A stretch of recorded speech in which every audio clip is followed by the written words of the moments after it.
G'day everyone, welcome to another video by myself, Andrew DFT.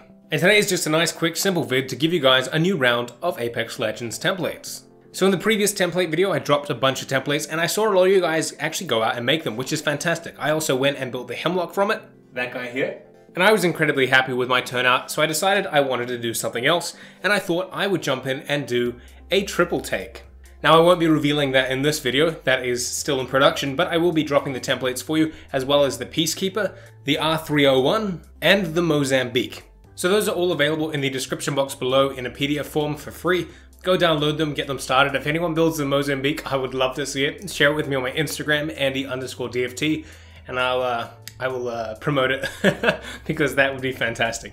But in terms of the triple take, here's a quick little glimpse. It's probably incredibly whited out now due to the exposure, and this room is nice and bright, but that's all I'm going to show you until the actual video where I reveal it. But that's it, nice, quick and simple. Hope you guys enjoy the templates. Can't wait to see what you guys produce, and I'll see you in the next one where I reveal the triple take. See you later.